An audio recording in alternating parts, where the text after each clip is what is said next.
You learn more, you earn more. It is time for another episode of Ask Pat, where Downing-Frye Realty's Director of Corporate Training helps you become more productive, professional, and profitable in your real estate career. Please welcome Pat Pitocchi and Cindy Woolley. Happy Friday, my friend. Hey, happy Friday to you. Absolutely. Good. Friday is always a crazy day, but it's great to see you.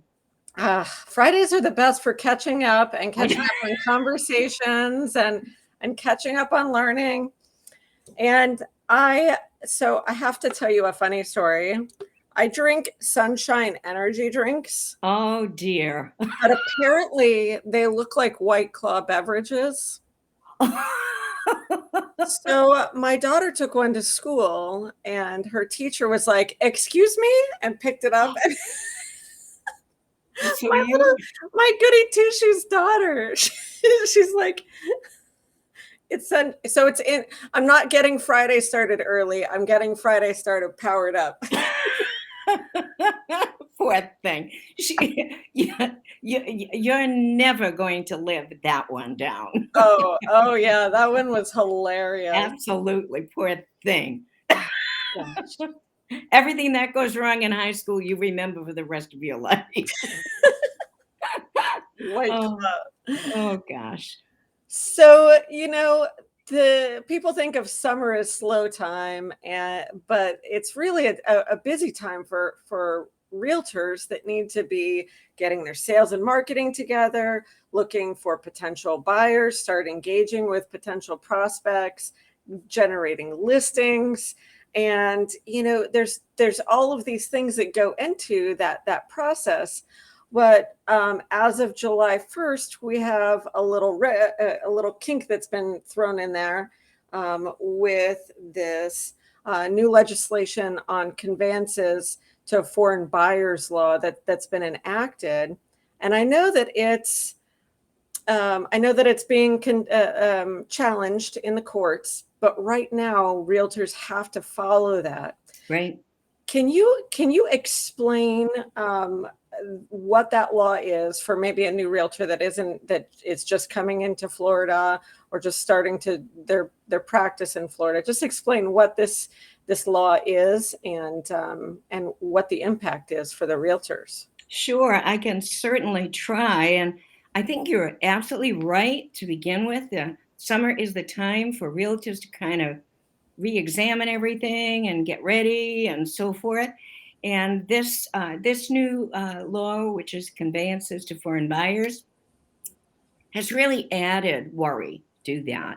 And, on May 8th, Governor DeSantis signed into law this Senate bill, and it took effect July 1. Mm-hmm. We were notified right away afterwards, but no one really exactly knew what to do, so forth and so on. So it was really June before we were notified that, we really needed to do something. So this conveyances to foreign buyers became law, which took effect July 1st for any closing that occurred on or after July 1st, which really meant there were closings scheduled. People started running around worrying. Gosh, I don't want to be in realtor jail. I don't want to, I don't want to violate the law. I don't want to violate this new law. And they really did not know what to do. This week on the 18th of July, the first hearing was held on the lawsuit, which was filed about this law. Realtors lobbied against it. Florida realtors lobbied against it because it left realtors in a very gray area. Yeah. Caught between a rock and a hard place, so to speak. They didn't know, if I do this, I'm in trouble. If I don't do that, I'm in trouble. Whatever. What should I do? Mm-hmm. Type of situation. So what we really tried to do right away was to find out what the real meat of the law is. And you will find that in a box above the signature line. So it's hard for anyone to say I didn't see it. Yeah. in a box on the Florida Realtors contract, the FAR contract, and on the NABOR contract. We just received permission a week ago today to use exactly the same language. That being said, that was the first thing we did. Second thing we did at NABOR, and I sit on the committee that writes the contract, is we debated and argued for hours about what we should do and how we were going to proceed. We set up 3 presentations. I set up 3 presentations at NABOR, which were conducted to get this information out to the members. And I wrote the blog number 37 for our Downing-Frye folks, so that they would have that information out there. If you want the statute, the number, which most realtors don't care if, it's statute number 692 and all this and everything. They just want to know, what does that mean? What do I got to do? What do I have to do to stay out of realtor jail, right? Right, to stay out of realtor jail, Pat. That's right. And what countries are involved? And so there are 7 countries of concern. And I think everyone in the whole country realizes that the Fair Housing Regulation came about to avoid discrimination to all parties. And that's a good thing. This also has good and bad issues to it. In other words, I don't think there's any U.S. citizen who thinks it's a bad idea for foreign countries to be limited in buying property near military installations or infrastructure or whatever. I don't think anyone thinks that's a terrible idea. It's just that the actual implementation, right? It's the implementation, and we've got 2 laws sort of in conflict, and realtors are not allowed by Fair Housing to ask the nationality of customers. One of the countries is North Korea. How a realtor, I personally do not know if someone is from North Korea or South Korea, or what the cities are throughout both of those countries, and so forth. And what we really don't want is for realtors to venture out of their knowledge zone. So we want them to be realtors, not inspectors, not measurers, not immigration specialists. They're realtors. They know they have enough to do. Precisely. So we argued that right now it hasn't been determined exactly when this law has to be applied. Right now, I'm very happy because the closing agents bear the responsibility of getting this affidavit signed. The law included a requirement that FREC generate an affidavit that would be signed at time of purchase. And of course, the attorneys are still arguing about, when does that occur? Does that occur when you make a sales contract? Does that occur when you close? As a realtor, I want the closing agents to be responsible, not the realtors. Yeah. And the closing agents would like, it's a shared responsibility at least. So, but we're sort of back and forth.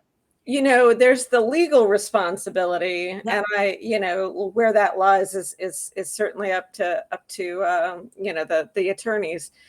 But there is the responsibility of pre-qualifying customers and not wasting a month on finding the perfect home for someone who can't buy it, right? That is my concern. So right now, the FREC affidavit, which is required by this law, does not exist. FREC has not had adequate time to generate it. I personally think they have, but I think 2 weeks you can generate an affidavit. But that will be neither here nor there. We do not have that affidavit. So we are encouraging, the attorneys are going to have that affidavit, and they have their own, funded by their purveyor of title insurance, has come up with something for them to use immediately, but they don't have the FREC affidavit either. Once we have the FREC affidavit, realtors, I believe, should present that at first meeting to say to buyers, Mr. and Mrs. Buyer, this is the affidavit you will be asked to sign at closing. I want you to see it now. And, I have nothing to do with this. This is a Florida law. And I want you to just tell me if you are able and feel comfortable signing this affidavit, because it doesn't make sense if you are not comfortable to sign this affidavit that we look at property. Precisely. So I want that done. Short of not having that affidavit, some of the attorneys have given out their own affidavits. And I would caution everyone to go to page 13 of the fire bar contract, get the boxed little representation or notation of the law, and present it along with this notion of what's going on to your customers at meeting your customers as part of qualifying them. And then I think, as always, the role of the attorney and the role of the realtor are different. So we don't want realtors wasting time. I had someone in my office who has been working for several months with a person who would not be able to sign this affidavit. They were just getting ready to write an offer. She was in tears because after spending all of this time, she, really, the customer couldn't sign the affidavit. So she was left with having invested all of this time for naught. That's just tragic. As an entrepreneur myself, I just the time you put in to it's how you make your living, and if that time is wasted, it's so frustrating. I think it really is. This person she was just frustrated. She was just at the point of just being so frustrated because she had done everything right. And so forth. And, this law has in it that it affected every closing on or after July 1st. So for closings that were sort of in the pipeline, the realtors could not present that affidavit at first meeting. So the customers who were buyers ended up finding out they had to sign this affidavit. You have to declare you're not an alien and lots of other things too, which we don't go over because whatever. But I think also in this legislation, there is anyone who closed on property and is the current owner who comes from one of these 7 certain countries, and they must register. Now, as long as the realtors don't have responsibility for that, okay, that's fine. But how we could do that would be not only onerous, but really and truly very difficult for realtors to go back and look at the country of origin of all of these former customers and do that. So and what I say is realtors sell property. We have systems in place to do that. We have systems in place to help our sellers and buyers, and we do not do legal issues like this. So I don't know who's going to do that, but as long as it's not realtors, I'm okay. Yeah, definitely. Now, you mentioned earlier that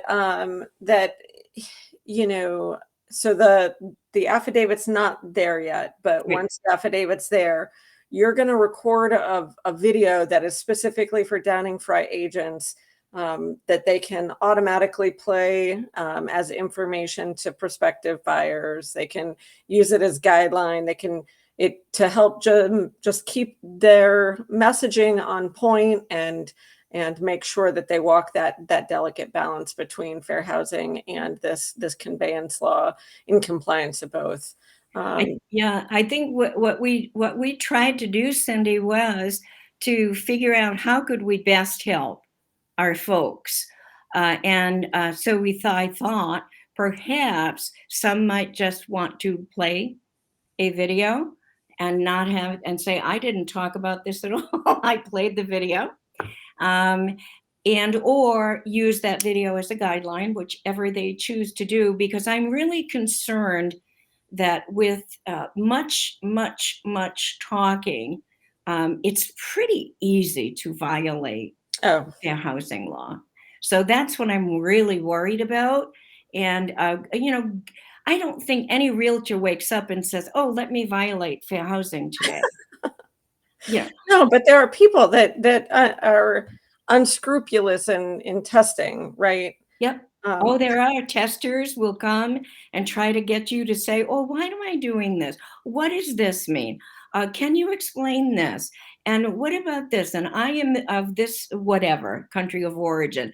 I just don't, I just, it's the wording that I'm really worried about. So I thought that this might be helpful to have something that they could either play or use as a guideline for them to elicit their own little elevator speech on this. Absolutely. Absolutely. I think one of the things that you always say is be the source of the source. Yeah. And so it's a good reminder for realtors to be the source of the source and utilize these tools that you're providing. Yes. And they're going to be able to learn more about it at our sales meeting next Wednesday. Yes. And so I'm going to distribute this video out today. They can learn more and let's get them all to the sales meeting so we can talk a little more in depth next Wednesday. And then as soon as that video is available, you'll post it on dfagents.com so that they can stay out of realtor jail, right? Absolutely. And that's exactly what I'm going to say. It's just a little video just to explain factually without violating fair housing. And it's a tool. And if they choose to use that tool, that'll be fine. That should keep them out of realtor jail. And it should, that's the only way we thought we could help them. But if anybody has any other ideas, that'd be great. Just get them to us. No matter what words you put into place, you're always asked to sort of explain those words. So I would not talk about it. Just play the video and say, hey, I have this little video and whatever, if that's your choice. Otherwise, use it as your guideline for your own little elevator speech and don't say one word beyond that. That's my real worry. Is I don't want to have to bring food and clothing to people in realtor jail. Oh, well, that's good info. With that, I think we'll wrap up today's Friday podcast and remind everyone next Wednesday at 9 a.m. we have our sales meeting. You can attend in person and Bonita, Naples, Marco, we're all competing on who's got the best breakfast. Oh, well, it's always Naples, of course. Or you can log in remotely via the Zoom link that will be going out on Pat's email here shortly. And we look forward to seeing you next Wednesday. Great to see you on Friday, and I'm looking forward to it. And you know what? We will get through this. We shall overcome. And we will make sure that no one goes to realtor jail. Absolutely. Have a great day. You too. Thank you for joining us for this episode of Ask Pat. You can learn more at Downing-Frye.com and make sure to follow us on Facebook and LinkedIn.